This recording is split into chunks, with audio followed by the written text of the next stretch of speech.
All right, chapter 7.1 gets into zero and negative exponents. Just make sure during these next few lessons that you are working to understand the concept, because at some point everything just kind of gets put together. And if you're not used to the idea, then when it all gets put together, you won't know what you're doing. So when I give you a general rule, what you should do is write down that general rule word-wise, and then make sure you try to memorize that and make it an instinct.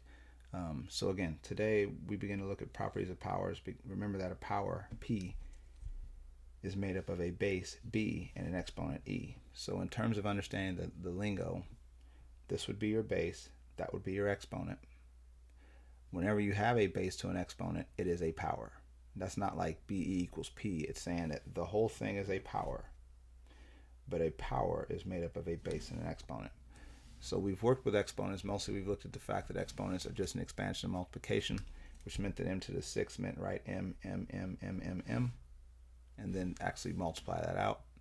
So what do zero and negative exponents, why does it make it so special to work with? Well, the expansion system is difficult to comprehend when we apply it to the problems here, because how do we put x to the 0 in this form? How do we put t to the negative 5th in that form? Because we don't really understand what those two things mean.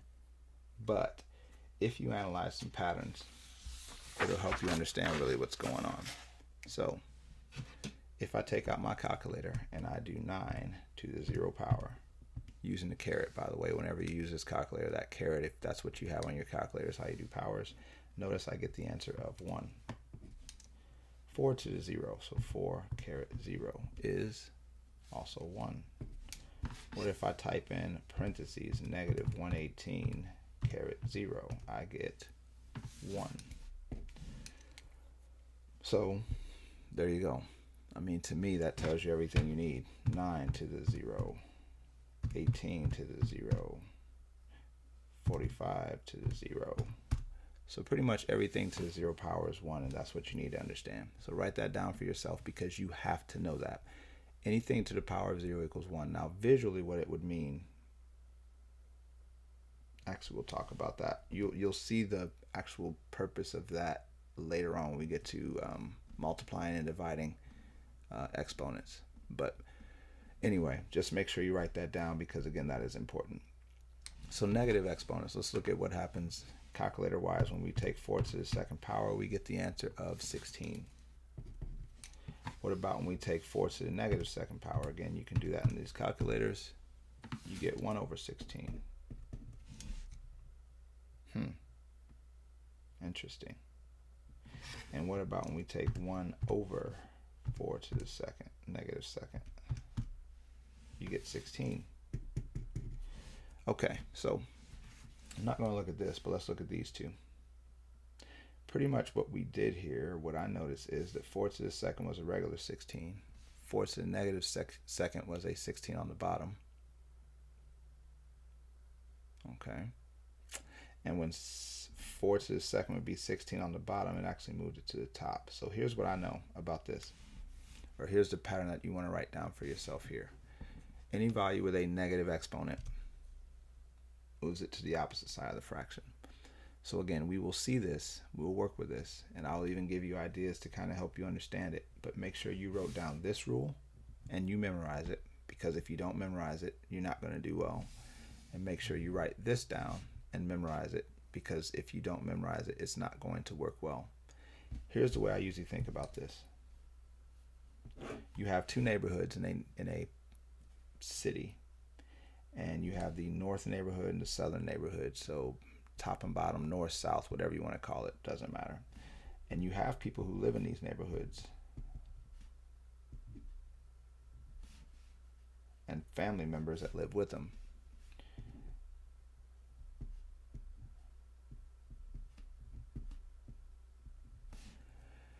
And here is how you want the neighborhood to work. If this number is positive, it means that that person likes this neighborhood, which means that if you were to make everybody happy, this person would stay, because A is happy in the north side neighborhood. But B is not happy in the north side neighborhood, so B and all of its 3 people are going to move to the south side neighborhood, And when they move, they are now happy. So again, your negative exponent moved and is now happy. It was on the top, it moved to the bottom. The C family is happy, so it's going to stay. The D family is happy and it's going to stay, but it's not going to stay at the top because it lives in the south neighborhood. So D to the fifth stays. Again, it stays because this is positive.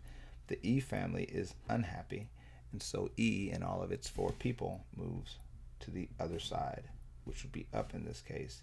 F and its family, all 7 members, will move also up and be happy. And so again, in terms of negative exponents, just remember that whenever you see a negative exponent, it simply means that it moves. Now your question might be, well, why is 16 on the bottom if there was nothing there? Well, remember that whenever you write a number as a fraction, that 4 squared, or 4 to the negative second, is actually on top.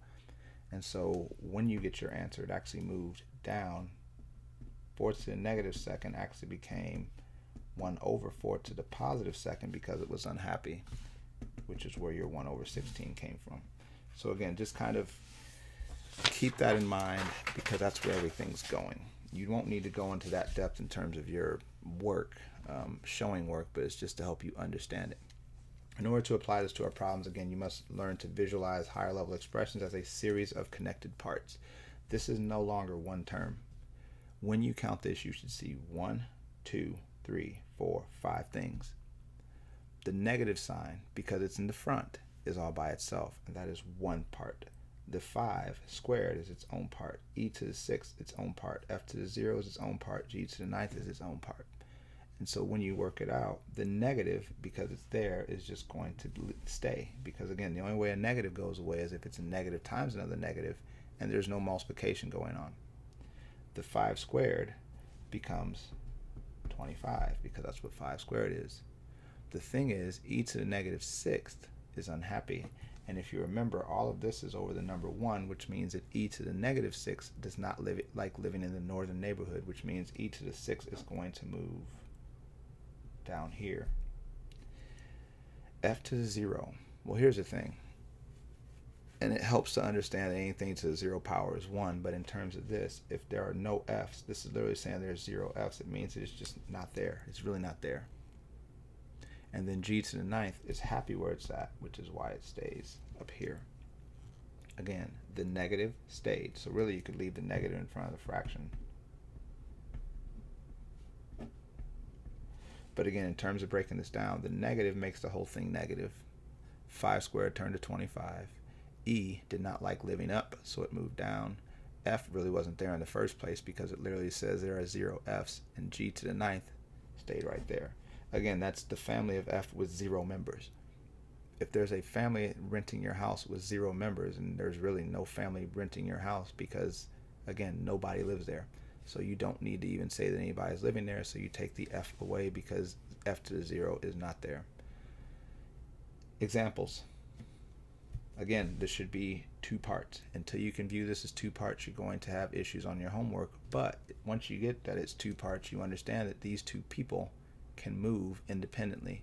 So H, because remember again, this is all over 1, H does not like living at the top, so H moves down here.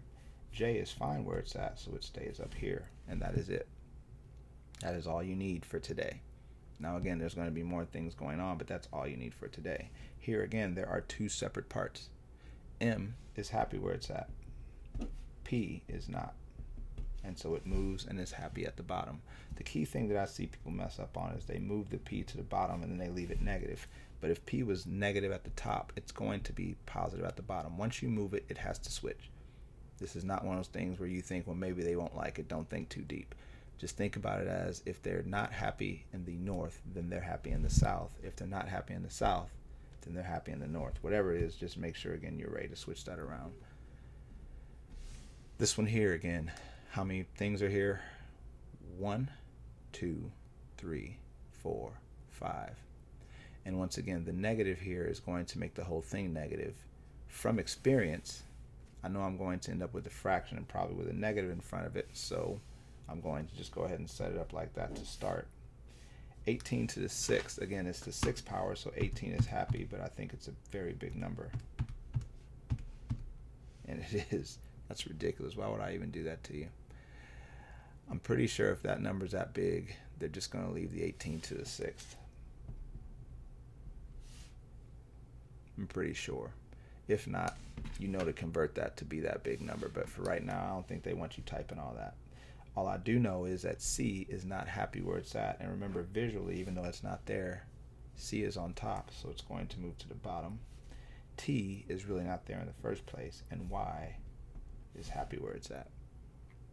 So if you wanted to, you could put negative 34012224 y to the 4th over c to the 3rd. If that doesn't work, try it this way. And if that doesn't work, email me and let me know, because I just made a dumb mistake and didn't think about how the numbers just kind of get out of hand. Just like with D, which I am pretty sure at this point that you don't actually write that number, because 6 to the 11th is really a big number. So I'm pretty sure you don't have to do it whenever the number gets that big. But again, you should view 1, 2, 3, 4, 5 things. And here's where you need to be careful. Because, yes, this negative makes everything negative. But 6 to the 11th is no longer going to be at top, because this negative is in the exponent. Again, you have to learn the difference between a negative here and a negative there. A negative in the exponent is kind of like a person's conscience, the angel on the shoulder, which means that this person's not happy. This is just the negative number. Negative numbers still exist, but you do not want negative exponents. And so 6 to the 11th moves down. 8 to the 7th is happy. B has nothing. But remember that when there's nothing there, that's because there's an invisible 1 there. If B was unhappy, then you would have seen a negative 1 there. And since there's nothing there, that means that B is happy where it's at. And C wants to move also. All right?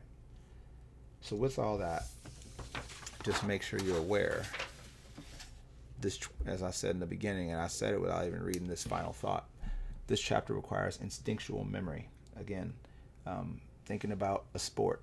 If every time something happens while you're playing a game, kickball, baseball, football, softball, swimming, anything, if every time something happens you have to stop and process what you're supposed to do, you're not going to be good at that sport. It has to be, the ball's in the air, so I'm supposed to run under it to catch it, or the ball's been hit to so-and-so, so I'm supposed to do this. It's supposed to be instinct. And so you have to learn to see and react properly. This represents 2 of 7 power properties that must be executed naturally. So the first 2 power properties we need is, how do we deal with zero exponents? How do we deal with negative exponents? And it's going to build on itself continuously. So again, refusing to practice this typically causes you to misread and choose improperly.